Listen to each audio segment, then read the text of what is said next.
అండి అందరికీ welcome back to my channel. అందరూ ఎలా ఉన్నారో చెప్పండి. నేనైతే చాలా చాలా బాగున్నాను.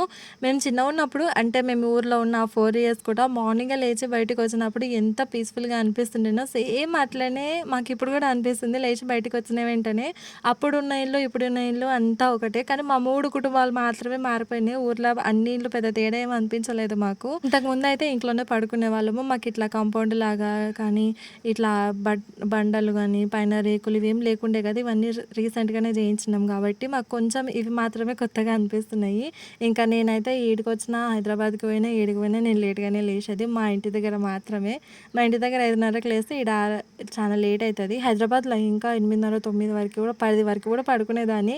కానీ ఈడ బయట కదా పడుకునేది. బాగా ఎండొస్తుంది కాబట్టి నిద్ర అస్సలు పట్టట్లేదు. ఇంకొకటేందంటే నేను ఏడికి పోయినా కూడా పని చేసేలేదు. మా అమ్మ వాళ్ళు నన్ను ఎట్లా చేపియ్యరు. నేను లేచేలోపు ఈరోజు పిల్లలు ముగ్గురు బ్రష్‌లేసుకున్నారంట. అశ్విత, నేనే చాలా లేట్‌గా లేచినాము. ఇంకా లేచి నేను, అశ్విత కూడా బ్రష్ ఏసుకొని ఇంక బయట ఈడ ఇంటి ముందల కొంచెం నీడ ఉంటే ఆడ కుర్చీలేసుకొని కూర్చున్నాము. నేనేమో నలుగురు పిల్లల్ని పట్టుకొని ఉంటే మా అక్క, మా అమ్మనేమో పనులు చేసుకుంటున్నారు. మా డాడీ కూడా ఇంటి ముందల ముండ్లు కంపల్లాగా మొత్తం కింద గడ్డి పెరిగితే మా డాడీ మొత్తం గడ్డి తీసేస్తున్నాడు.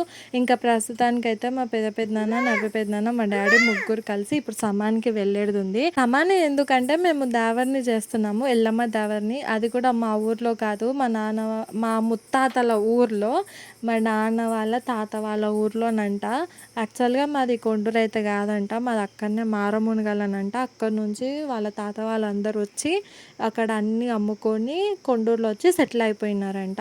ఇంకా అట్లా మాది ఈ ఊరు అయిపోయింది. మేము ఒకవేళ దావని చేయాలన్నా, ఎల్లమ్మని మొక్కుకోవాలన్నా మేము మారమునగలనే పోతాము. ప్రతి సంవత్సరం అంటూ ఏం చెయ్యము. లాస్ట్ ఇయర్ చేసినాం, ఈ ఇయర్ చేస్తున్నాము. ఇంకా మధ్యలో చాలా ఇయర్స్ గ్యాప్ వచ్చినాయి. ఒకవేళ చేస్తే కన్నా అందరి పొత్తుల అందరం అనుకొని చేస్తాము. సపరేట్‌గా అంటూ ఏం ఉండదు. వీళ్ళందరూ పొత్తుల కలిసి చేసుకుంటారు కాబట్టి మొత్తం అయిపోయినాక లెక్కలేసుకునే టైంలో ఉంటది. అసలు చాలా కన్‌ఫ్యూజ్ అయిపోతాము. ఎందుకంటే ఒక్కొక్కరు ఒక్కొక్కంత ఇంత అని ఖర్చు పెట్టుకుంటారు కదా! ఒక్కొక్కరు పెట్టుకునే దాంట్లో కూడా ముగ్గురు కలిపి డివైడ్ చేసుకుంటారు. ఒక్క రూపాయి కూడా ఒక్కరు ఎక్కడ కూడా పోనిచ్చుకోరు.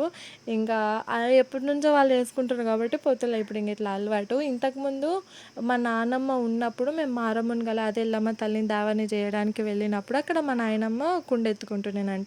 ఇంకా మా నాయనమ్మ చనిపోయిన తర్వాత మా పెద్దమ్మ కుండెత్తుకుంటుంది. పైనిండడం, దేవుడు రావడం గదంటూ ఏం ఉండదు. ఇంకా అన్నింటి గురించి నేను ఒక లాంగ్ వీడియో పెడతాను. మేము జర్నీ చేసిన వీడియో అక్కడ ఏ విధంగా చేసుకుంటామో అవన్నీ పెట్టి అందులో చూపిస్తాను.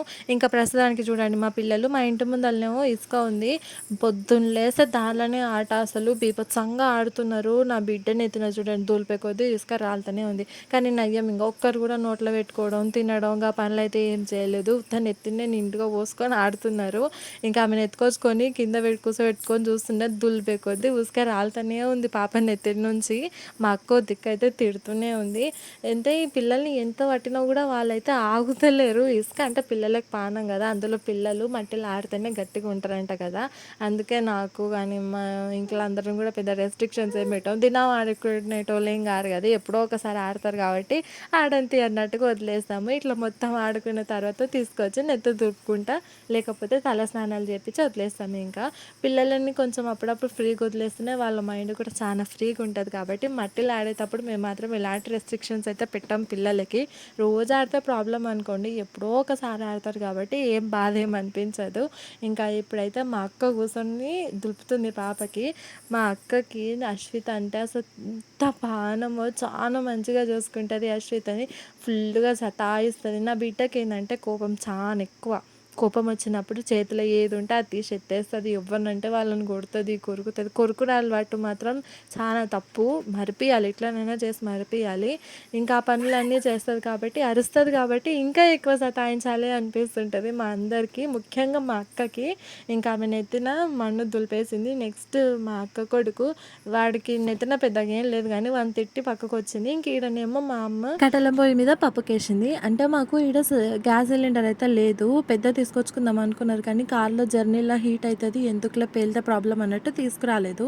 అయితే మా అమ్మ వాళ్ళకు ఒక చిన్న సిలిండర్ ఉండే. ఆ చిన్న సిలిండర్ కూడా ఎప్పుడు నా దగ్గరనే పెట్టేటోళ్ళు. జవాయిపల్లిలో ఎప్పుడైనా ఇట్లా కొండూరుకు వచ్చినప్పుడు నా దగ్గర నుంచి తెచ్చుకునేవాళ్ళు అమ్మ వాళ్ళు. అయితే ఇప్పుడు నేను చెప్పేది ఎప్పుడు జరిగిందంటే, ఇప్పుడు నేను వీడియో తీస్తున్నాను కదా, ఆ రోజు ఆఫ్టర్నూన్ జరిగింది. నేను వీడియో అయితే తీయలేదు కానీ ఇందులో అయితే చెప్తున్నా. అయితే లాస్ట్ టైమే రీసెంట్గానే వచ్చారు కదా అమ్మ వాళ్ళు, ఒక వారం కిందట వచ్చినారు వీడికి కొండూరుకి. వచ్చినప్పుడు చిన్న సిలిండర్ కూడా ఇడికే తెచ్చుకున్నారు. ఆ అప్పుడు గ్యాస్ మొత్తం అయిపోయింది కదా అని మా నాన్న గ్యాస్ నిండుగా నింపిపించుకొని వచ్చినారు. అయితే ఈడికి వచ్చిన తర్వాత ఏమైందంటే అది ఆఫ్టర్‌నూను అమ్మ పొద్దుగాల అన్ని పనులు అయిపోగొట్టుకున్న తర్వాత చాయ్ కోసం మాత్రమే యూజ్ చేద్దామని చెప్పేసి అది కిచెన్‌లో పెట్టేసుకొని ఉండింది. ఇంకా మా అమ్మ డోర్ పెట్టేసింది. ఆఫ్టర్‌నూన్ ఒక 12:30 ఏమో అయింది టైం. అప్పుడు నా కొడుకు ఆకలేస్తుందని అన్నం తింటా అని మా అమ్మని అడిగితే అమ్మ అన్నం పెడతామన్నట్టుగా డోర్ ఓపెన్ చేసింది. ఇంకా వెంటనే అసలు ఫుల్లుగా నిండుగా వాసన చుట్టుకుపోయింది కిచెన్‌ల. ఇంకా భయమైపోయింది మాకు చెప్పాలంటే. నిజంగా చెప్పాలంటే చాలా భయమైపోయింది. ఎందుకంటే గ్యాస్ మొత్తం చుట్టుకుపోయింది కదా! ఇక ఏం చేద్దామని అర్థం కాలేదు. బయటికి తీసుకొచ్చి చూసింది మా అమ్మ. ఇట అరుగు కనబడుతుంది కదా! అరుగు మీద పెట్టి చూస్తున్నది మా అమ్మ. అప్పుడు కనిపించింది దూరం నుంచి చూస్తే ఎంత గ్యాస్ పోతుందో, గాలి ఇట్లా కనబడుతుంది గ్యాస్. అంటే మనకు మంట వచ్చేటప్పుడు, పొగ పోయేటప్పుడు పైన ఇట్లా కనబడుతుంటది కదా గాలిలో, గట్లా కనిపిస్తుంది. ఇంకా మా అక్క, మా అమ్మ ఏం చేసిందంటే ప్లాస్టర్ ఏస్తే గ్యాస్ లీక్ అయ్యే కాడ మొత్తం మూసుకుపోతదేమో, ఇంక గ్యాస్ బయటికి రాదు కదా అన్నట్టుగా గట్లా ట్రై చేసిర్రు. కానీ అస్సలు కాలేదు. ప్లాస్టర్ ఏసి ఆ టేప్ కూడా దానికే కరగపోయింది. అతుక్కపోయి కరిగిపోతుంది. అంతగానం గ్యాస్ లీక్ అయిపోయినది. ఇంకా ఏం చేయాలనో అర్థం కాలేదు. ఒక గంటన్నర సేపు మస్తు దాంట్లో దాన్ని టచ్ చేస్తే ఖతం ఫుల్‌గా గ్యాస్ పోతున్నట్టు గట్టిగా సౌండ్ వస్తుంది. ఇంకా స్మెల్ కూడా ఫుల్లు. పిల్లలేమో నలుగురు పడుకునిన్నారు. ఇంకా నాకు చాలా భయమైపోయింది. చూసినాం ఇంకెంతవరకు కూడా అది అయితలేదని మా డాడీ వాళ్ళు ఎవ్వరు లేకునిన్నారు. సామాను కోసమని వాళ్ళు పోయిన్నారు. చెప్పిన కదా సామాను తీసుకురావాలి అని ఉండేదని. ఇంకా వాళ్ళకి కాల్ చేస్తేనేమో దాని మీద వాటర్ కొట్టి ఆ నుంచి దూరం జరగండి. ఈ స్విచ్‌లు గానీ ఏవి ఆన్ చేయొద్దు, ఆఫ్ చేయొద్దు అని చెప్పిర్రు. ఇంకా సరేలే అన్నట్టుగా వాళ్ళు చెప్పినట్టే చేసినాము. అయినా కూడా మాకు టెన్షన్ అనిపిస్తుంది. ఎందుకంటే చిన్న పిల్లలు ఉన్నారు కదా! మనకేం ప్రాబ్లమ్ అయినా పర్లేదు కానీ పిల్లలు ఉన్నారు కదా అని చెప్పేసి మాకు భయమయ్యి ముఖ్యంగా నేనే ఇద్దరు పిల్లలు పడుకుంటే అక్క కొడుకుని, నా బిడ్డని ఇద్దరిని 2 చేతులు అలా పట్టుకొని అవతల మా పెద్దమామ వాళ్ళ ఇంటికాడ వదిలిపెట్టేసిన.